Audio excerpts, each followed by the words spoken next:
Olá, muito boa tarde. Estamos começando mais uma edição do programa O Mundo da Criança aqui pela TV Marília. Eu sem a minha voz, sem os meus cabelos também, mas estamos aqui presentes com a barba, né?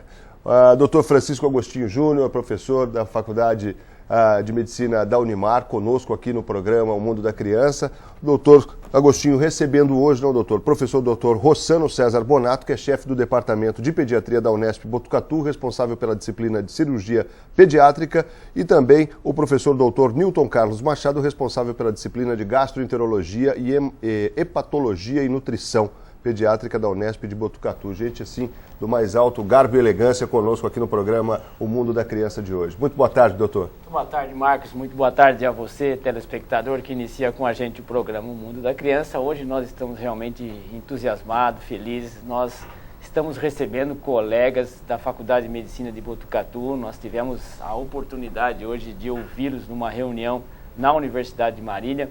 E nós agradecemos à universidade pela oportunidade, pela maneira como tem tratado as crianças e dando sempre ênfase ao atendimento, ao aspecto científico, para que as nossas crianças, as crianças relacionadas ao Sistema Único de Saúde, encontrem na Universidade de Marília realmente um local de atendimento cuidadoso e com mais dedicado e com critério absoluto científico. Nós tivemos reunião com os alunos, com os residentes, com os colegas da nossa região que estiveram presentes. Foi uma reunião realmente maravilhosa e nós ficamos muito felizes pela oportunidade que o Dr. Rossano, que é chefe da disciplina de pediatria lá da Faculdade de Medicina de Botucatu, e o Dr. Newton, que é um colega assim, muito antigo da gastroenterologia. Não é porque nós somos antigos, mas é porque a gente está há tempo, a amizade que é antiga. Ele também é lá chefe da disciplina de gastroenterologia, do serviço de gastroenterologia da Faculdade de Medicina de Botucatu. Estão nos visitando desde ontem aqui, nós realmente nos sentimos muito honrados. Você sabe como é que é, o programa O Mundo da Criança é um programa modelo de recepção, de atendimento às pessoas que vêm falar de crianças aqui em Marília. É claro que nós não poderíamos perder a oportunidade de dividir com os nossos amigos telespectadores esta oportunidade. E nós vamos aqui procurar falar com você que é pai, que é mãe e que tem sempre um probleminha relacionado ao filho. O Dr. Rossano é especialista nas doenças do coração em criança. Então você aí fique preparado que vai ouvir alguns alertas, algumas orientações sobre como cuidar do coraçãozinho dos nossos filhinhos. E o Dr. Newton, especialista nas doenças do sistema digestório da criança, também vai trazer algumas orientações para você, pai aí que está sempre se preocupando com a criança que regurgita, que tem dor na barriga, que vomita, etc. E o Dr. Newton vai conversar com a gente aqui sobre esse tipo de problema. Professor Rossano, obrigado mesmo pela presença de você aqui, obrigado porque você aceitou o convite e hoje realmente esteve com a gente lá na universidade. Obrigado pela presença aqui na nossa televisão, no Mundo da Criança. Eu agradeço a oportunidade de ter vindo a Marília, né? Eu conheço o Francisco de algum tempo. É sempre bom a gente poder vir, compartilhar experiências, né? E fazer uma interação. A gente sabe que tudo que é relacionado à pediatria, a gente tem um enorme prazer em participar. E a gente fica feliz, né? É uma coisa que o pediatra gosta, é de estar junto, é de tratar dos assuntos de crianças, de falar sobre as crianças, de procurar trocar experiências para que realmente a gente possa estar se aperfeiçoando no nosso trabalho. O Newton é outro colega, como eu disse, que trabalha com a gente na gastroenterologia infantil já há muitos anos. Newton, obrigado pela tua presença e pela tua disponibilidade em estar aqui com a gente no programa O Mundo da Criança. Eu que agradeço o convite. A gente, como o Francisco falou, nós estamos aqui desde ontem e tivemos momentos muito prazerosos. Revi pessoas que eu não via há muitos anos. Está sendo um momento muito oportuno tanto do ponto de vista social, de rever amigos, mas principalmente do ponto de vista científico, né? Que é a nossa função, que é divulgar as coisas que a gente estuda e que a gente tem essa obrigação de mostrar para a população. E tudo isso a gente tem feito, tem realizado, a Universidade de Marília está presente junto conosco, mas a gente tem que agradecer a Nestlé pela colaboração, pela maneira como trata a pediatria aqui na nossa cidade, como trata a Universidade de Marília, e a Nestlé tem sempre realmente uma força muito grande para com a criança, de modo geral, eu diria até mundial, mas aqui em Marília a gente tem que fazer a Nestlé um agradecimento muito especial. Agradeço também a Archê, que tem colaborado, que participou com a gente nesse evento e realmente tem sido também um laboratório de muito apoio ao nosso trabalho. Mas, Rossandro, vamos falar alguma coisa que o pai quer saber sobre o coração do filho, as doenças que envolvem, etc. E você, com toda a experiência que tem, pode, assim, quando fala o filho tem um soprinho no coração, tem uma doencinha no coração, treme a família, né? Você sabe que é uma notícia que a gente dá e que não é nunca bem recebido. Aliás, o pai, mas meu filho agora é doente do coração. Como é a cardiologia infantil atualmente? Assim, ela evoluiu muito. Eu queria que você fizesse uma abordagem geral para o pai, assim, com uma palavra assim, de tranquilidade, para dizer assim, olha, realmente muita coisa que era problema, hoje é diagnóstico fácil, hoje tem... Como é que evoluiu a cardiologia infantil ao longo do tempo, Rossandro? Bom, como você disse, né, talvez a principal causa de encaminhamento para o cardiologista pediátrico é o sopro cardíaco. O sopro cardíaco, ele está presente na imensa maioria das crianças, né? Por quê? Porque o que é o sopro cardíaco? O sopro cardíaco é quando você ouve o sangue passar dentro das estruturas cardíacas. E você ouve o sangue passar dentro das estruturas cardíacas quando o fluxo ele torna-se turbilionar. E muitas situações fazem as crianças terem um fluxo turbilionar. Às vezes um quadro de febre, às vezes o exercício físico. E muitas vezes, ao dar a notícia para o pai que o médico auscultou um sopro cardíaco, às vezes o jeito que é passado para o médico é de uma forma alarmista, enquanto que a maioria das crianças não tem nenhum problema cardíaco. Ele tem uma alteração, uma diferença na ausculta cardíaca que nem sempre reflete doença. Hoje em dia, a gente tem possibilidade de fazer diagnóstico muito fácil, né? Antigamente,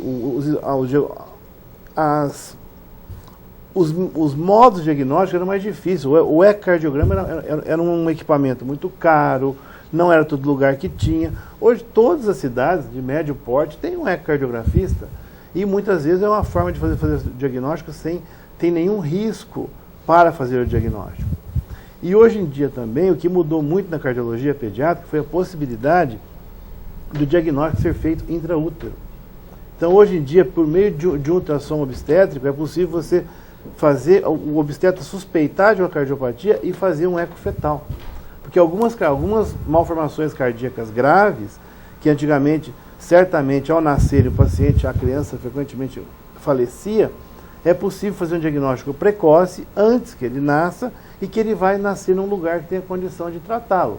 E o crescimento da cardiopatia, da cardiologia pediátrica foi muito grande, principalmente do ponto de vista terapêutico. Várias patologias cardíacas hoje são tratadas por cateterismo cardíaco, não há necessidade de fazer cirurgia cardíaca. Então é possível você encaminhar o paciente para grandes centros e a mortalidade diminuiu muito, né? Cerca de 1 para cada 100 nascidos vivos nasce com cardiopatia em nosso país, no mundo. Nosso país é mais ou menos ao redor de 1%. Então, quer dizer, de cada 100 crianças que nascem, uma vai ter cardiopatia. Então precisa estar atento a isso. Não é tão pequena essa incidência, né? De 1 para cada 100. Em Marília nós temos aproximadamente 300 partos por mês e aproximadamente 3 crianças nascem de 1 a 3 crianças nascem com algum tipo de cardiopatia. Mas eu gostei de que você abordou, eu acho que o telespectador fica assim realmente mais tranquilo em relação a isso, pela possibilidade diagnóstica, né? Isso que você comentou a respeito de que desde da gravidez é possível se definir uma cardiopatia e até o tratamento que se possa ter não invasivo algumas vezes, ou não tão invasivo, né? Essas coisas são boas notícias, né? São boas notícias. O importante, eu acho que a mensagem tem que ser passada é o seguinte: ao receber uma notícia que seu filho tem sopro cardíaco, não se desespere. Pense que o importante não é você tem o sopro cardíaco, você tem algum fator que está associado ao sopro cardíaco. Dá para a gente falar ainda no sopro funcional? O sopro funcional, a gente usa muito a terminologia sopro inocente, né? Quer dizer, que seria uma ausculta de um sopro sem ter nenhuma alteração cardíaca estrutural. E o importante é que se tem outros sintomas associados. Por exemplo, se o paciente fica roxinho, se a criança fica roxa quando chora, quando mama, se ela tem dificuldade em crescer e ganhar peso, aquela criança que mama um pouquinho, para, daí meia hora mama um pouquinho, para, criança que não consegue fazer exercício físico, observa-se que ao comparar com os outros irmãos e com os coleguinhas da escola, ele não consegue acompanhar nas atividades do dia a dia da criança, quer dizer, tem uma capacidade física menor. Isso pode significar que ele pode ter um problema cardíaco. Mas o fato de, ao escutar um sopro, principalmente em pronto-socorro, com febre, isso não é fator assim, de preocupação absoluta. Precisa olhar com cuidado, conversar com o seu pediatra, que você acompanha, porque, felizmente, a maior parte das crianças com sopro não tem doença cardíaca estrutural. Embora seja assustador para a família, e como pediatra, a experiência, assim, quando você fala, olha, parece que eu ouvi um sopro, a mãe senta, né, o pai treme, a avó já levanta porque quer resolver. Então, realmente é um baque para a família, um sopro no coração, isso. Mas nós estamos tendo aqui uma palavra de orientação para você, telespectador, que às vezes, diante de uma notícia, olha, tem um sopro. O sopro tem características, assim, que não são comprometedoras e nós temos a possibilidade de apenas ter o sopro, né, Rossini? E não ter doença do coração. Perfeito. Se a criança está crescendo bem, está ganhando peso, é uma criança ativa, não fica doente, não tem pneumonia de repetição, acho que não há motivo de preocupar. Você pode fazer uma investigação mais detalhada, com mais tempo. É frequente receber no consultório, né, a mãe, o pai e a avó. E vem 3 vezes quando não vem outro familiar. Por quê? Porque é uma notícia que realmente deixa a família muito estressada. Muito estressada. E querendo resolver. Querendo né? resolver. Dizer, olha, vamos saber se tem, se vale, se existe, se não existe, qual é a repercussão disso. Agora, se a gente muda um pouquinho de sistema ali, pertinho do coração, a gente vai para o esôfago, tal, vai para a boca, começa a tratar do sistema digestório, aí entra o Dr. Nilton, né, Nilton? Parece que as mães não têm muita pressa, né? Não tem tanta angústia, isso, né? É verdade. Porque se eu falar assim para você, ô Nilton, olha, as crianças que mamam leite materno vivem regurgitando, dando golfadinha, e eu vou perguntar assim para você, ela traz com uma preocupação, olha, regurgita, a avó, dá aquelas golfadas. E aí, Nilton, isso também é funcional ou não? Como é que a gente aborda isso para a mamãezinha que ganhou um bebezinho, está amamentando e que está dando as golfadas da criança? Realmente, essas crianças pequenas que vomitam, a maioria, na realidade, a gente não chama nem de vômito, a gente chama de regurgitação. É uma volta do alimento até a boca com exteriorização desse alimento, basicamente o leite. E a grande maioria dessas situações a gente chama de funcional ou fisiológico.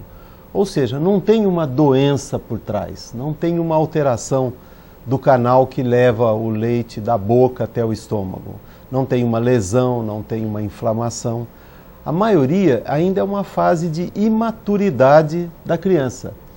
E essa situação, ela coincide com alguns pontos interessantes. Quando chega em torno do 2º para o 3º, indo para o 4º mês, ele aumenta muito a sua força de mamar.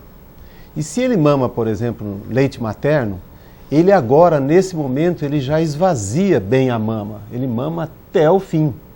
E quando ele mama até o fim, ele recebe um volume maior de leite. E nessa fase, nessa situação da imaturidade, a chance de voltar um pouco de leite aumenta muito. Então esse é um momento que a família procura, muito ansiosa, achando que tem alguma doença grave ou que tem uma principalmente preocupado com alguma alteração, uma malformação desse canal. E na realidade, para a grande maioria, não existe. Na realidade, é só ouvir os conselhos que o pediatra dá em relação a esse aspecto, que esse é um processo passageiro e não chega, a maioria não passa dos 9 meses, isso está resolvido. Vale a pena a observação, né? Eu queria que você comentasse, porque o sintoma em si acaba, a mãe fica azeda, né? Isso, fica chateada um pouquinho, olha, não consigo ficar com uma roupa, tenho que ficar trocando toda hora, cada vez que eu vou colocar para rotar, vomita e tal. E é importante a gente ver a criança como um todo, né, Nilton? Se você observasse isso, que você até fizesse um comentário de que essas coisas associadas ao peso, ao desenvolvimento que são importantes, né? Realmente, o vômito, ele é bem assustador, né? E a gente aí já reafirmou antes, ele não é bem um vômito, ele é uma expulsão só do alimento. Mas a família, principalmente a mãe, ela interpreta aquele vômito ou aquela regurgitação como um processo que está comprometendo muito o crescimento, o ganho de peso dessa criança. E ela, na sua visão de mãe, ela acaba olhando aquele aspecto como se tivesse um grande volume sendo eliminado. O que acontece é que quando você cruza essa história de que a mãe chega e diz que está eliminando uma grande quantidade de leite após a mamada, você cruza essa informação com o peso dele, por exemplo, e você olha que ele está ganhando muito bem peso. Ou seja, aquela quantidade de leite que está voltando, ela não é suficiente para alterar o crescimento da criança. E esse é um dos pontos que a gente mais utiliza para avaliar uma criança com regurgitação. Ele mama, vomita todas as vezes, né? E esse aspecto que o Francisco falou é bem interessante. Esse vômito ele é bem azedo e ele acaba vomitando no ombro da mãe, a grande maioria das vezes, né? E aí a mãe tem desconforto social, ela está sempre com o ombro com um cheirinho de queijo azedo, né? E essa é uma situação que assusta muito. É bom para acariciar o marido, né? Exatamente. Mas é uma situação muito tranquila, né? A grande maioria, como eu falei antes, vai melhorar sem grandes manobras. É lógico que o pediatra tem uma série de orientações para fazer nessa situação. Muito bom. Nós estamos falando então com o professor Rossano, da Faculdade de Medicina de Botucatu, nós estamos falando com o professor Nilton, da Faculdade de Medicina de Botucatu, nós estamos realmente de uma maneira muito prazerosa reunido com esses professores para que a gente possa abordar algumas doenças do coração e algumas doenças do sistema digestório que envolvem os nossos filhos, as nossas crianças. Mas o Marcos Vinícius quer realmente anunciar um breve intervalo. Mas é coisa rápida e a gente volta na sequência para falar mais sobre este assunto. Rapidinho, não sai daí não, o Mundo da Criança volta na sequência. Até já.